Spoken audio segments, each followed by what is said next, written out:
বিয়ে বয়স 12 বছর, 12 বছর যে সংসার করি। তারপর এর আগেও ফোনে কথা বলতো, অনেক বাধা বুদ্ধি, তারপর ফ্যামিলি জানায়, তারপর ফ্যামিলি কোনো পদক্ষেপ নেয় নাই। শাশুড় বলছে যে শাসন করে দিছি, কোনো সমস্যা হবে না, তুমি এবার নাও। তারপর আমার গার্জিয়ান সহ নিয়ে আসলো, নিয়ে আসার পরে আরো কিছুদিন সংসার করলাম, 6 মাসে 6 বছরের মতো করার পরে আরেকটা ছেলের সাথে কথা বললো। তখন ওর গার্জিয়ানকে জানাইলাম, ওর গার্জিয়ান বলছে এবার দেখো দেখে একটু আমি শাসন করে দিছি।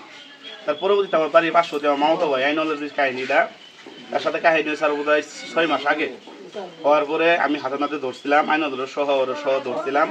ধরার পরে আইনলের চাচা, আইনলের বাপ, আমার মামা, এলাকাবাসী সহ ঘরোয়া সালিশ করে কইছে যাওয়া হয়েছে, 2টা বাচ্চা আছে, তারা কয়টা কিনে খা, তোর কোনো সমস্যা হবো না। আমি ওর মুখের দিক চাই, আমার বাচ্চার মুখের দিক তাকায় মনে করেন যে ওরা মাইনে দিছি। দেওয়ার পরে 4 মাস ধরে আইছে বাড়িতে। আমার পরে পরে কথা গো, আমার কাছে কোনো তথ্য প্রমাণ নাই। মানে গার্জেনের বলে গার্জেন কই তোর কথা, তোর কোনো বিশ্বাস আছে প্রমাণ সহ তুই দিবি যেদিন ওদিন তোর কথা বিশ্বাস করবি। আমি তো অনেকবার ট্রাই করছি, অনেকভাবে চেষ্টা করছি প্রমাণ জোগাড় করার জন্য, কিন্তু ওদের গার্জেনের চাপের কারণে আমার কেউ নাই। নানার বাড়ি থাকি, আপন বলতে কেউ নেই, আমার 2টা বাচ্চা ছাড়া আর কেউ নাই বর্তমানে। আব্বা মা সহ ঢাকা থাকে, আমি একলা তো ওর সাথে আমি পারি না। এখন আজকে রাইতে 3টার সময়, 2:30 সময় এলাম দিয়েছি, ময়টা এলাম পাচ্ছে বাজার পরে কই উঠছে। আমি বললাম কই যাস, বললো যে বাথরুমে যাই। আমি কই তাহলে আমি শরীরটা ভালো না, আমি রোজা থাকি না, তুই খাই শুয়ে পড়। বলে আচ্ছা ঠিক আছে তুমি ঘুমাও, আমি আইতাছি।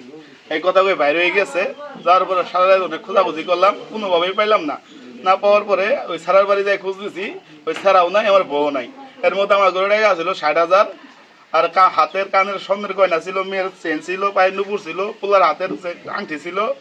অনুমানিক 1,20,000 টাকার স্বর্ণ গয়না নিয়ে 60,000 টাকা নিয়ে ওই ছেলেটা সহ আজ 3টার সময় পালাই গেছে। আমি অনেক চেষ্টা করলাম, কোনোভাবে খোঁজাখুঁজি পাইলাম না। এই আপনার স্ত্রীর নাম কি?